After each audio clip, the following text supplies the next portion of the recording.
Au début des années 2000, une guerre va éclater dans l'industrie du jouet et le pire, c'est que tout ça commence à cause de poupées. Nous sommes en guerre. D'un côté, Mattel, l'entreprise derrière Barbie qui domine le marché depuis des décennies. Je vais manger ton âme. Et de l'autre, une nouvelle marque qui débarque brutalement sur le marché, les Bratz. Et honnêtement, personne n'était prêt. Parce qu'en 2001, les Bratz n'ont rien à voir avec Barbie. Là où Barbie représente une image beaucoup plus classique, les Bratz arrivent avec du maquillage très marqué, des plateformes énormes, T'es mes chaussures. des looks inspirés de la mode des années 2000 et une attitude beaucoup plus rebelle. Et contre toute attente, les enfants adorent. Les ventes explosent au point où au milieu des années 2000, les Bratz représentent environ 40% du marché américain des fashion dolls. Et pour la première fois depuis des décennies, Barbie commence réellement à vaciller.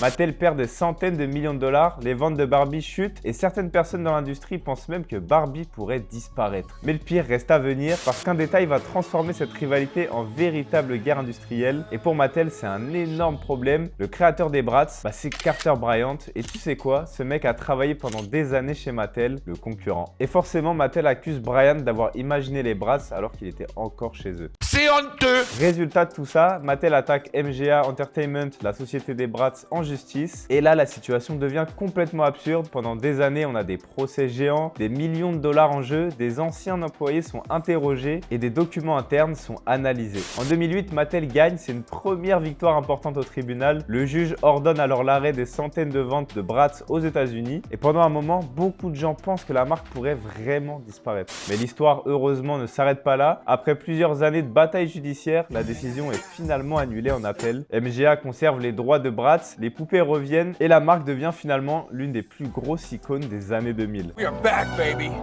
We are fucking back. Et aujourd'hui encore, cette rivalité reste l'une des plus grosses guerres de l'histoire du jouet. Et ce qui est quand même assez fou quand on sait que tout ça est arrivé à cause de poupées. Et toi, t'étais plus team Barbie ou team Bratz? Dis-le moi en commentaire.